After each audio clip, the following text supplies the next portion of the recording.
Sud Radio, les débats de l'été, 10h-13h, Maxime Liédo. Le quart d'heure avant qu'on retrouve les mousquetaires autour de la table pour passer l'actualité du jour au scalpel. Nous sommes avec Emmanuel Botta, rédacteur en chef du magazine Capital et auteur d'une enquête sur Elon Musk aux éditions Robert Laffont. Bonjour. Bonjour Maxime. Merci beaucoup d'être avec nous en direct sur Sud Radio. Je tenais à vous avoir absolument aujourd'hui parce que votre livre, je le dis, Elon Musk, chez Robert Laffont, est vraiment grouille d'informations capitales pour comprendre ce qui se passe actuellement avec ce personnage qui est, on peut le dire, un peu loufoque, patron de Tesla, patron de SpaceX, patron de Twitter, on y reviendra. Et il est vraiment passé du milliardaire un peu farfelu au nouveau gourou de l'Amérique trumpiste. Alors, avant qu'on rentre dans le détail de notre discussion, de notre échange, est-ce que vous pouvez nous brosser rapidement, en quelques mots, en quelques lignes, le parcours de cet homme de fait hors norme? Oui, bien sûr. Alors, je vais faire au mieux parce qu'il a un parcours extrêmement riche, mais c'est vrai que c'est le parcours d'Elon Musk, c'est un peu un film hollywoodien, quoi. C'est le petit émigré sud-africain qui arrive d'abord au Canada, qui ensuite arrive aux États-Unis pour financer des études, qui monte sa première start-up, qui revend, qui remonte, etc., et qui finit par être à la tête d'un empire, comme vous disiez, effectivement, à la fois dans l'automobile avec Tesla, le spatial avec SpaceX. L'homme le plus riche du monde.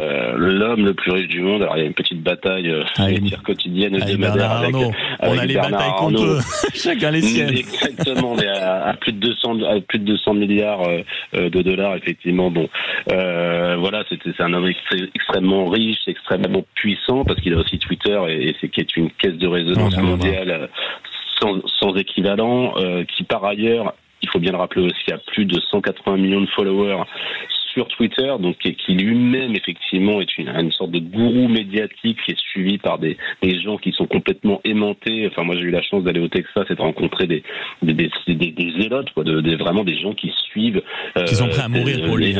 Oui, et qui sont persuadés que c'est une sorte de Messie 2.0. Donc voilà un petit peu l'histoire en quelques mots d'Elon Musk qui aujourd'hui à 53 ans est certainement un des hommes les plus puissants de la planète. Et il rachète Twitter en 2021, 44 milliards d'euros, une modique somme donc. Et est-ce qu'on pouvait soupçonner dès cet achat une radicalisation de sa part ? Alors, objectivement, non, parce qu'on se disait tous qu'il avait quand même tout intérêt à modérer un peu ses propos s'il voulait justement rentrer dans ses frais, parce que 44 milliards, effectivement, comme vous dites, c'est pas une petite somme, même quand on est l'homme le plus riche du monde, parce qu'il faut quand même des investisseurs. C'est au minima un petit investissement.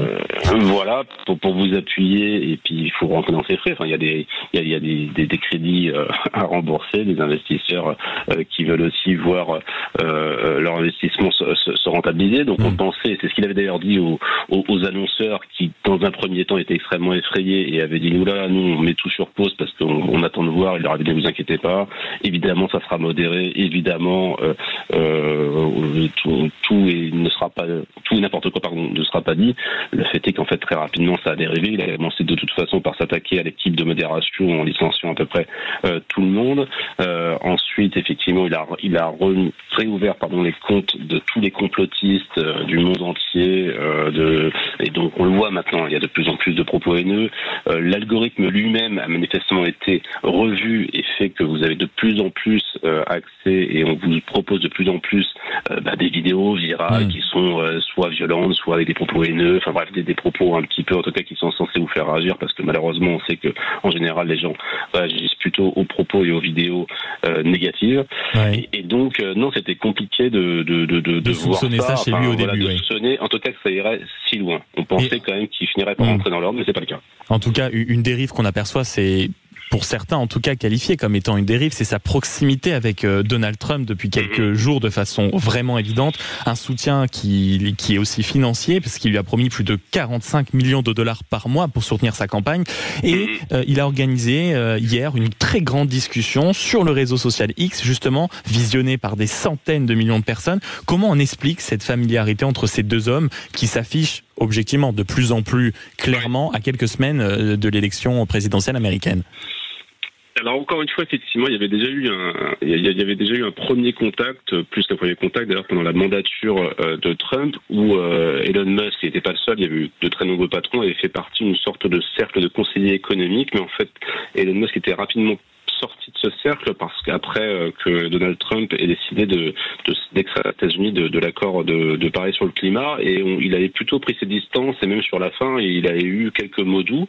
Mais en fait, il y a aussi, alors il y a une double raison, si je puis dire. Il y a aussi une raison, c'est qu'en fait, il y a une détestation absolue d'Elon Musk contre Biden, notamment, pas que, mais notamment parce que il l'a pas invité. Effectivement, il y a eu juste après qu'il ait pris, il faut le rappeler, pardon, excusez-moi, que Musk a d'abord été un soutien de Biden dans son élection, et juste après son élection, Biden a fait une grande réunion sur les véhicules électriques où il a invité tous les grands constructeurs américains de véhicules électriques, sauf Tesla. Pourquoi ? Parce que Tesla n'a pas dans ses entreprises de représentants du syndicat UAW, qui est le grand syndicat automobile américain. Et alors ça, pour Elon Musk, ça a été un affront absolu qu'il n'a jamais dit. Biden ne l'a pas invité parce que dans son entreprise, il n'y avait pas la présence de ce syndicat ultra puissant, et Elon Musk a considéré que c'était l'affront impardonnable, donc il s'est allié avec Donald Trump, c'est bien ça. Et il a dérivé, en tout cas, il a commencé par être de plus en plus anti-Biden, et dès que Trump est revenu dans le jeu, il a commencé en fait d'abord par soutenir Ron DeSantis, qui était un de ceux qui étaient dans la course à la mandature républicaine, mais qui a été rapidement écarté. Et là, effectivement, maintenant, des choses sont très nettes. Il a affiché un soutien très clair sur Trump. Et en plus de ses opinions sur la scène politique nationale, on vient d'en évoquer quand même quelques-uns, il n'hésite pas à livrer ses analyses sur la scène international. Il y a quelques jours, il a dit que la guerre civile était inévitable. Ça concernait ce qui se passait actuellement au Royaume-Uni. Il a joué sa partition aussi du côté du Venezuela, mais également en Inde, quand il s'agissait tout d'un coup de camoufler des vidéos qui pouvaient circuler concernant, on va dire, un certain abus de pouvoir des présidents en place. Donc, comment on peut observer ça, avec quel œil ? Ce qui est certain, c'est qu'il a bien conscience d'avoir dans les mains un outil d'une puissance phénoménale, qui est X, anciennement Twitter, qui peut faire et défaire les opinions publiques. Donc ça, il s'en sert d'un levier, mais il y a aussi quelque chose du personnage qui lui-même ne se prend plus simplement pour un très grand patron, un milliardaire, mais qui se prend pour une sorte de président, en tout cas de président d'un État-nation qui serait, je sais pas, Muskland, quelque chose comme ça. En tout cas, il a envie de parler d'égal à égal avec les très grands de ce monde. Mais vous parlez ça dit ça aussi. Vous parlez de l'altercation avec des très grands de ce monde. Il y a notamment Thierry Breton, ça a fait beaucoup parler à l'occasion de sa discussion. C'était même pas un entretien, c'était vraiment une discussion avec Donald Trump. Thierry Breton s'est juste permis une petite lettre en lui disant mon cher Elon Musk, je vous rappelle qu'il y a quelques règles de modération, puisque quand même ce X est diffusé, on va dire, sur le continent européen. Et il lui a répondu avec une violence inouïe, quand bien même c'est caricatural. Il lui a répondu avec une réplique de film, un mème, c'est-à-dire une image, quelques sous-titres censés être drôles, qui conseillait gentiment à Thierry Breton, on va se parler vrai, c'est le slogan de Sud Radio, d'aller se faire foutre. On se rappelle quand même des poignées de main, des photos, des échanges à Bruxelles avec Thierry Breton. Comment tout d'un coup, Elon Musk, Union européenne, c'est quoi la radicalisation ? Alors déjà, effectivement, cette sortie est assez folle. Enfin, moi, je n'ai jamais de mémoire, j'allais dire, de journaliste, ça fait 20 ans que je fais ce métier, vu un tel échange entre un grand patron et un commissaire européen, enfin une telle sortie aussi violente. Effectivement, la dérive, à mon avis, moi je l'analyse comme, je pense que Musk se disait qu'ils allaient pouvoir balader gentiment l'Europe et Thierry Breton, et que le Digital Service Act, qui est censé donner un cadre à ce qui se passe sur les plateformes, il allait pouvoir un peu en faire ce qu'il voulait, parce qu'effectivement, il arrive quand même assez souvent à plier la réalité à ses désirs, si je puis dire, notamment aux États-Unis, mais l'Europe n'est pas les États-Unis, et en Europe, les règles sont très fortes et pas contournables du tout. Donc là, il s'aperçoit qu'il est face à un mur, donc il joue un peu les gros bras, quoi. Enfin, en tout cas, c'est le coup de force un peu permanence pour voir jusqu'où est capable d'aller Thierry Breton et l'Europe, sachant que dans l'absolu, l'Europe pourrait décider de stopper le service X en Europe. Alors justement, c'est la question qui paraît naturelle après ce que vous nous dites, et ça vous le décrivez vraiment, Emmanuel Botta, rédacteur en chef du magazine Capital, dans votre livre Elon Musk, chez Robert Laffont. C'est quoi le monde rêvé d'Elon Musk ? Parce qu'en réalité, on le décrit beaucoup comme le patron de Twitter, mais il y a une partie considérable de ses activités qu'on ignore totalement. Notamment la construction, et ça vous en parlez très bien dans le livre, d'un village au milieu des États-Unis. Vous pouvez nous expliquer ça ?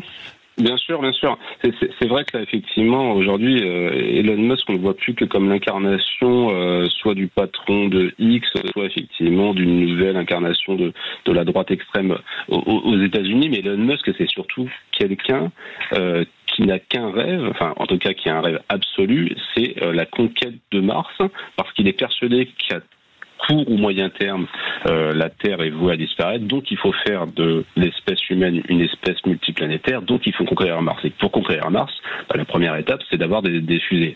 Ça tombe bien, il a SpaceX, effectivement, et c'est aujourd'hui le lanceur qui a le plus de lancements très loin devant Ariane. Mais ça suffit pas. Il faut aussi, une fois qu'on imagine qu'on est arrivé sur Mars, il faut aussi un village, des colonies, etc. Et là, encore une fois, il ne part pas de zéro. Enfin, c'est des choses très étayées. Hein. C'est pas juste des propos délirants d'un milliardaire un peu loufoque.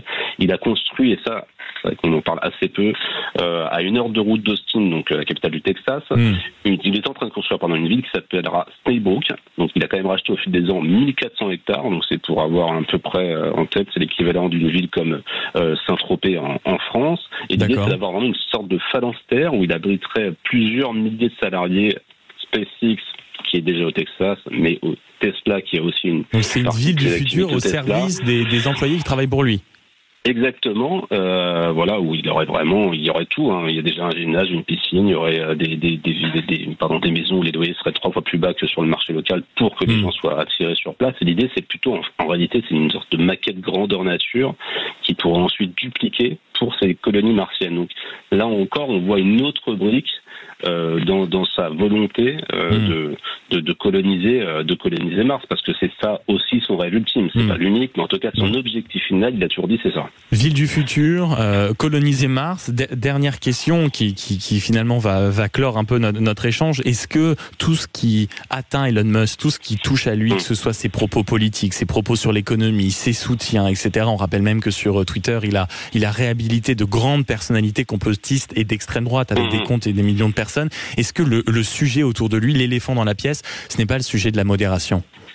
Si, c'est vrai que c'est un sujet marrant, mais qui est intéressant dans le sens où ça dit beaucoup de l'opposition culturelle, pour ne pas dire philosophique, entre l'Europe et les États-Unis. Avec d'un côté, souvent on dit ça, aux États-Unis on innove, on crée des produits, et en Europe on crée des normes. C'est un peu caricatural, mais c'est un peu ça. En Europe, on a tendance à avoir énormément de normes, énormément de règles, alors qu'aux États-Unis, voilà. Donc en fait, c'est vraiment l'affrontement permanent de deux visions. C'est idéologique, pratiquement. Voilà. Et lui, il est en plus dans une idéologie libertarienne extrêmement poussée, où en gros, pour lui, il faudrait quasiment aucune règle, et en se disant, finalement, le marché, quel qu'il soit, finira par s'autoréguler, même si ça doit passer par des moments un peu compliqués.